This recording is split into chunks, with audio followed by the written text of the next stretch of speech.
Olá, muito boa tarde. Faz hoje 300 anos que chegava a Portugal o primeiro sacerdote vicentino. O modo de vida e um carisma iniciado por São Vicente de Paulo, 100 anos antes, em França. E estas duas datas jubilares estão a ser assinaladas pela Congregação da Missão, que desde outubro é coordenada pelo Padre José Alves, hoje convidado do programa Eclésia. Ele vai nos apresentar os projetos que celebram estas duas datas jubilares. Será depois de lhe mostrarmos algumas notícias que marcam a atualidade religiosa. Tem pernas para andar e vontade de o fazer. As palavras de Dom Manuel Clemente sobre o associativismo profissional católico. Nos 300 anos do Patriarcado de Lisboa, o associativismo profissional católico reuniu diversos setores da atividade para debater a forma como assume a sua identidade cristã no meio laboral e o desafio de ser mobilizador na sociedade. Os cristãos têm uma responsabilidade muito grande. É muito importante eles constituírem-se como mobilizadores da própria sociedade, a partir da tal responsabilidade pessoal que eu falei e do seu sentido de missão. Há uma missão a cumprir, há algo para cumprir e para fazer valer. O Papa Francisco diz que o tempo é superior ao espaço, a unidade prevalece sobre o conflito. Todos estes critérios que o Papa nos dá são aspectos muito práticos que podemos levar para a vida do dia-a-dia. Os juristas católicos destacaram a importância da justiça e alertaram para o sentimento de desconfiança que se instala nas instituições e nas pessoas quando a justiça não funciona. E o Papa aponta para isso, que países que têm sistemas de justiça mais fracos, ele está sobretudo a pensar em países em vias de desenvolvimento, a ideia de Estado não acontece, as pessoas não são felizes, não são realizadas na sua plenitude. E isso acontece num país que não tem tribunais, mas também acontece num país em que os tribunais não funcionem bem. E, portanto, essa discussão tem sempre a possibilidade de ser transportada de uma realidade para outra, porque a questão é sempre a mesma, é as pessoas sentirem que não é feita justiça. Aliás, o Papa, já agora uma coisa muito interessante nesta encíclica, chama a atenção 2 ou 3 vezes, o que é muito, para as leis que às vezes não passam da letra da lei, que ficam letra morta, e portanto chama a atenção para que a lei não basta, é preciso que as mentalidades mudem, que a cultura mude e que as pessoas estejam abertas e de coração aberto a receber aquilo que são o bom conteúdo das leis. Entre os jovens católicos, a identidade cristã é também um elemento agregador na defesa dos seus direitos laborais e profissionais. E nomeadamente os jovens, por esta grande confusão que é a sociedade atualmente, sente muitas vezes esta falta de referências e muitas das vezes quando elas são mostradas, eles agarram-nas, não é? Os meus colegas, os meus amigos agarram-nas, os outros jovens com quem estamos. Quando nem sequer têm esta oportunidade, continuam sem saber a que se agarrar. Encontrar respostas para as questões fundamentais da vida a partir de uma reflexão sobre a encíclica Laudato Si, publicada pelo Papa Francisco, mas também afirmar a identidade cristã no mundo profissional. O que está aqui em causa é a sociedade civil a tentar intervir, agrupar-se, fazer unidade e fazer sentir a voz da Igreja, no fundo, nessa sociedade em que vivemos, porque a Igreja não são só a Igreja institucional, somos todos nós que aqui estamos e, portanto, acho que é por aí. Agora, isto não impede que não possa haver uma organização política, como já em tempos houve a democracia cristã, que foi importantíssima em países como, por exemplo, a Itália, a seguir à Segunda Guerra Mundial. Nada impede que não haja, que não possa haver um partido político inspirado pelos valores da Igreja. É isto. Neste momento temos ou não temos? Bem, isso compete aos políticos decidir se assumem como partido cristão ou não. O Patriarca de Lisboa destaca a importância dos católicos assumirem cada vez mais a sua identidade e os profissionais católicos desenvolveram uma atitude que devolva os valores cristãos ao mundo do trabalho.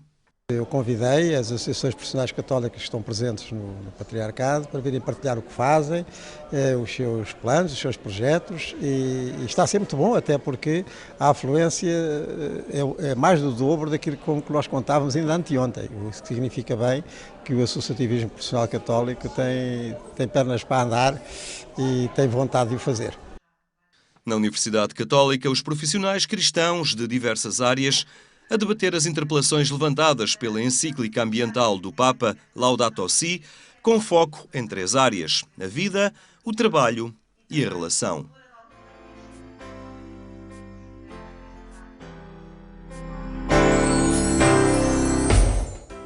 O O selecionador nacional de futebol evangeliza fora do Relvados e foi à Diocese de Lamego falar sobre a sua experiência como homem cristão. O selecionador nacional de futebol, engenheiro Fernando Santos, esteve em Meda, Diocese de Lamego, onde falou num auditório completamente cheio sobre a sua experiência com Cristo e a sua descoberta da fé. Este homem, campeão europeu de futebol em França, sublinha que todos os cristãos devem ser evangelizadores. Evangelizar para mim é essencialmente procurar que os outros, aqueles que ainda não fizeram essa descoberta, possam descobrir Cristo. Não é? Portanto, eu acho que esta é uma obrigação de qualquer cristão. Qualquer cristão que tenha essa consciência de ter encontrado Cristo na sua vida e de Cristo estar na sua vida, Cristo encontrou-o também, porque não basta nós encontrarmos Cristo, porque antes de nós o encontrarmos, Ele encontra-nos a nós. Há cerca de 20 anos descobriu ou redescobriu a fé. Desde essa altura tomou consciência que não devia guardar a fé apenas para ele, mas devia anunciá-la. Como figura pública que é, Fernando Santos sabe que o seu testemunho pode cativar os outros para a beleza do Evangelho. Obviamente tenho consciência, sei que sou uma figura pública, não é?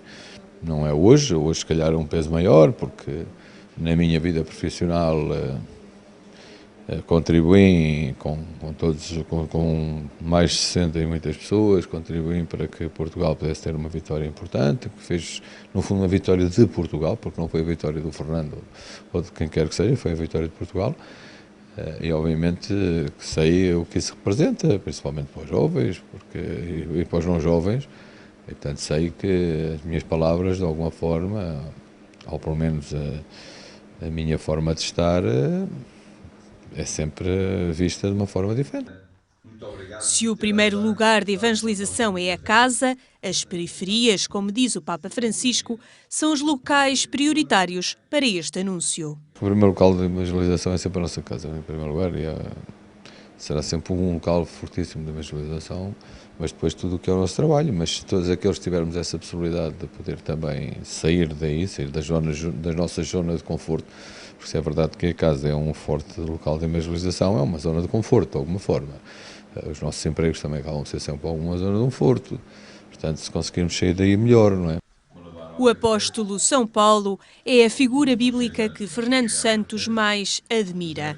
As cartas paulinas e o seu trajeto, com as devidas distâncias, são um polo identificador com o selecionador nacional de futebol. O que aconteceu a São Paulo, de alguma forma, uma distância enorme, não é? Com todas estas vidas, salvando todas as comparações, São Paulo, eu quando digo que São Paulo me persegue, tem muito a ver porque eu identifico muito com São Paulo.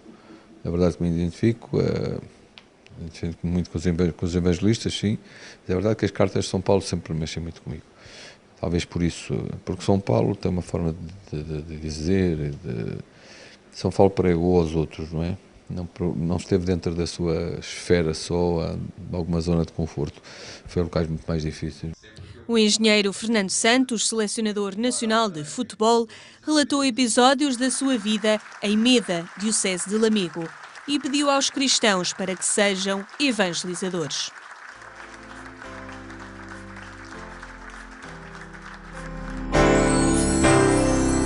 É visto normalmente pela televisão e a falar de futebol. Em Meda falou sobre a sua fé e num discurso na primeira pessoa. Quando estamos na reta final do Jubileu da Misericórdia, o Arciprestado de Meda, na Diocese de Lamego, levou até àquele local o selecionador nacional de futebol, Fernando Santos. Uma iniciativa com o intuito de desinstalar os cristãos e acordar uma fé adormecida. É absolutamente decisivo que pessoas desta natureza, deste género, que não são propriamente do mundo clerical, mas estão fora do mundo clerical, são fiéis, leigos, e digamos que são bem conhecidos pelas pessoas, têm muita influência nas pessoas em geral. Eu tenho um fundo missionário, sei bem que andei em países de missão e digamos que as pessoas olhavam para mim e diziam, bom, o senhor é padre, faz o seu trabalho, Mas quando a gente levava leigos connosco, jovens leigos, às vezes casais, que iam para ficar lá 1 ano ou 2, as pessoas tremiam todas. Um testemunho baseado na vida real. Palavras vividas e sentidas que o selecionador nacional de futebol levou àqueles cristãos do interior do país. Foram registros históricos que deixaram marcas. O seu testemunho de vida, como cristão, penso que abalam as pessoas, mexem com elas e se calhar o nosso discurso habitual, digamos, nós que vivemos disto e para isto, as pessoas ouvem o nosso discurso, mas digamos, não tremem. E hoje é preciso fazer tremer as pessoas no bom sentido. Mas trazer alguém que na ribalta, por assim dizer, do futebol, mas que dando um testemunho de fé tão profundo, é para nós um exemplo. E aproveitando também o facto de ser selecionador, ser também um bom cristão, poderá ajudar as gentes aqui do interior também a viver melhor a sua fé. Esta iniciativa no interior do país cativou várias faixas etárias. Não foi o futebol que os levou até ao local. A fé esteve no centro do seu testemunho e o desporto rei ficou em segundo lugar. Penso que trouxe muita gente que habitualmente não é às igrejas. Ora, isto é extremamente importante, porque penso que as palavras que ouviram ali e sobretudo o testemunho, as palavras traduzem bem o testemunho dele, penso que são extremamente importantes para essa gente toda, para a juventude e para outros que eventualmente andam à volta da igreja, mas nem sempre lá vão, como o Sr. Engenheiro também disse, que não ia lá muito, não é? Mas depois, a partir de um certo momento, passou a ir. Penso que talvez haja aqui uma mistura do aspecto religioso com o aspecto também do futebol, mas não podemos desunir as duas questões. No entanto, acho que eles souberam ali identificar alguém que os vai ajudar e que os vai marcar também na sua caminhada de fé. O testemunho de Fernando Santos sobre as suas vivências cristãs em Meda, quando se vê a meta do ano jubilar da Misericórdia.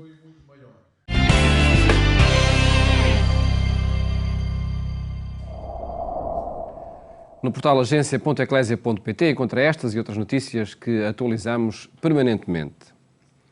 400 anos de história vicentina e 300 de presença em Portugal. Datas que estão a ser assinaladas pelos padres vicentinos, onde é visitador Padre José Alves, hoje convidado do programa Eclésia. Muito boa tarde. Obrigado por estar neste programa, Padre José Alves. Neste dia 9 de novembro de 1717, não é? Que história começava em Portugal com a chegada do primeiro Padre vicentino? Muito boa tarde e obrigado pelo convite. Começa uma história bonita, mas ela tem precedentes. E os precedentes é o início, um século antes, de um carisma, de um dom dado à Igreja para a sua edificação, a Vicente de Paulo, por Deus. E esse carisma vai se desenvolver em 3 vetores muito importantes. A organização da caridade a partir das paróquias e das comunidades locais. Depois, o início das chamadas missões populares, que são campanhas de formação cristã dos adultos durante várias semanas. E depois a dinamização cultural e pastoral do clero através das chamadas conferências das terças-feiras e dos seminários, da organização dos seminários em França. Um século depois, no dia 9 de novembro, chega a Portugal o padre José Gomes da Costa. E isto 1717? 17? Sim, 1717. Chega a Portugal um padre português que muito ocasionalmente foi parar à Itália, lá se faz sacerdote diocesano e depois sacerdote da Congregação da Missão e traz para Portugal este mesmo carisma. E desembarca exatamente a 9 de novembro de 1717. Começa aí a história dos padres vicentinos em Portugal. É também da chegada do carisma vicentino ao nosso país? Sim, exatamente. E a nossa história, a nossa presença em Portugal tem 3 períodos. Um que vai de 1717 a 1834, em que fomos extintos com a chegada do liberalismo. Depois, 1858, 1910, e depois em que fomos extintos pela República, e depois em 1927 até hoje. História de congregações religiosas idêntica, passam por esses percalços e fixemos-nos no hoje. O carisma vicentino, que atualidade permanece em torno desse modo de ajudar quem precisa? Eu penso que o carisma vicentino tem uma atualidade extraordinária, não só a nível da sociedade, como também a nível da Igreja. A nível da Igreja, uma das características de Vicente Paulo era exatamente ser a encarnação do próprio Cristo. Nós estamos a fazer o que o Jesus Cristo fez no seu tempo, debruçar-se sobre as misérias humanas e ajudar as pessoas a libertarem-se dessas misérias humanas. É a misericórdia, as parábolas da misericórdia do Evangelho de São Lucas é exatamente isso, o debruçar sobre as misérias humanas. E Vicente Paulo pegou nisso, e hoje isso é de uma extraordinária necessidade, portanto, importância capital. Depois, o observar os sinais dos tempos. Vicente Paulo nunca esteve à espera de um grande acontecimento. Observava aquilo que ia acontecendo e, a partir do que ia acontecendo, criava uma obra. Penso que o carisma vicentino, ele mergulha nas estruturas humanas, e tudo o que é humano está marcado pelo tempo, pela temporalidade. E isso sujeito também ao envelhecimento. Uma das exigências do carisma vicentino, hoje, é fazer a sua reflexão para se atualizar. E essa atualização pode passar por perspectivas? Essa atualização passa exatamente por uma observação muito atenta da condição, da realidade deste mundo e da condição humana. E penso que, se por um lado há melhorias muito assinaláveis na sociedade do nosso tempo, por outro lado também há muitas necessidades. Eu estou a lembrar, por exemplo, dos sós, das pessoas sós, que passam por crises extraordinárias de desespero e de solidão, e que é preciso acompanhar. E para isso temos as conferências de São Vicente de Paulo, de que falámos há pouco, não criadas diretamente por São Vicente de Paulo, mas por Frederico Ozanam, um professor catedrático da Sorbonne, já no século XIX, exatamente para atualizar o carisma de Vicente de Paulo para as necessidades daquele tempo. Envolvendo grupos de leigos. Exatamente. As conferências de São Vicente de Paulo foram constituídas por leigos jovens e hoje são constituídas por leigos e orientadas por leigos. Outras expressões do carisma vicentino em Portugal estão os Padres da Missão. Os Padres da Missão, a Companhia das Filhas da Caridade. O que é a Companhia das Filhas da Caridade? Nasce também com São Vicente de Paulo, exatamente para ajudar ou colaborar nas chamadas caridades paroquiais. Eram jovens, sem outros compromissos, senão este de se dedicar à prática da caridade e viver o Evangelho de Jesus Cristo, e depois, a partir daí, criou-se uma organização minimamente estruturada para a prática da caridade. E hoje chama-se Companhia das Filhas da Caridade. Depois outros organismos também laicais e de juventude que... Há, sobretudo, as chamadas... a Associação Internacional das Caridades. Exatamente essas tais caridades fundadas em 1617 na paróquia em que Vicente de Paulo estava, hoje são uma grande organização. Na juventude, há as chamadas Juventudes Marianas Vicentinas, que têm uma vertente missionária muito intensa, muito forte. Presentemente, aqui de Portugal, estão 5 jovens em Moçambique a fazer uma experiência missionária muito interessante. Todas estas estruturas da caridade estarão envolvidas nestes jubileus, 400 anos do carisma vicentino, 300 anos de presença em Portugal. De que forma é que estas datas vão ser assinaladas, Padre José Alves?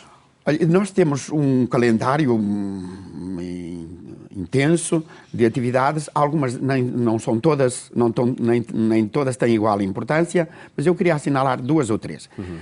Queria assinalar, em primeiro lugar, a publicação da história da província portuguesa da Congregação da Missão em 8 volumes, que é inédita, foi escrita por um confrade nosso, em que recolheu muito material e pode ser um enriquecimento cultural muito grande para a história religiosa do nosso país. Depois temos outra obra inédita, que vai desde 1740 a 1834, manuscrita, em que se faziam as descrições das missões populares. Como é que elas funcionavam, os participantes, as reações das pessoas. Isto será muito importante para a sociologia religiosa. Iremos pôr isto ao dispor dos estudiosos e vai ser também publicado isso. Estamos a fazer o levantamento da memória de homens importantes que fizeram história e queríamos assinalar, sobretudo, os missionários que mandámos para a China, que se dedicaram muito ao estudo do chinês e à aproximação da cultura ocidental e da cultura chinesa. Com particular destaque para um Joaquim Gonçalves, da freguesia de Serba, ali perto de Vila Pouca da Guiar, que se dedicou ao estudo do chinês e que hoje é uma referência incontornável nas relações Portugal-China. Essas iniciativas de âmbito cultural depois terão outras também que envolvem, enfim, toda a família vicentina, nomeadamente Sim. desde o início da abertura destas comemorações. Sim, nós temos 2 peregrinações aos lugares vicentinos. Passando exatamente por todos os lugares onde Vicente de Paulo deu a expressão ao dom que recebeu de Deus para a edificação da igreja. É isto que se chama carisma, não é? Vicentino. Comemorações começam 29 de janeiro? Começam 29 de janeiro e com o lançamento do programa, mais minucioso do que aquele que temos agora, com a presença do Superior-Geral, recentemente eleito, e com a presença do Sr. Cardeal Patriarca na paróquia de Santo Tomás de Aquino. Uma celebração neste dia 29 de janeiro. Depois, um conjunto de outras iniciativas serão assinaladas até 26 de novembro, se bem vejo, aqui na informação. Com a exposição no Seminário de São José, em Felgueiras, e depois o encerramento dessas E daremos conta dessas várias iniciativas também aqui neste programa Eclésia e enfim, muito obrigado por isso. Através da divulgação que a própria Congregação da Missão fará também. Muito obrigado, Padre José Alves, e felicidades obrigado também eu para por esta momento. oportunidade. Sim. Muito obrigado. Nós mais logo, o programa Eclésia passa também na rádio, na Antena 1, pelas 22h45. Votos de boa tarde. Até amanhã, se Deus quiser.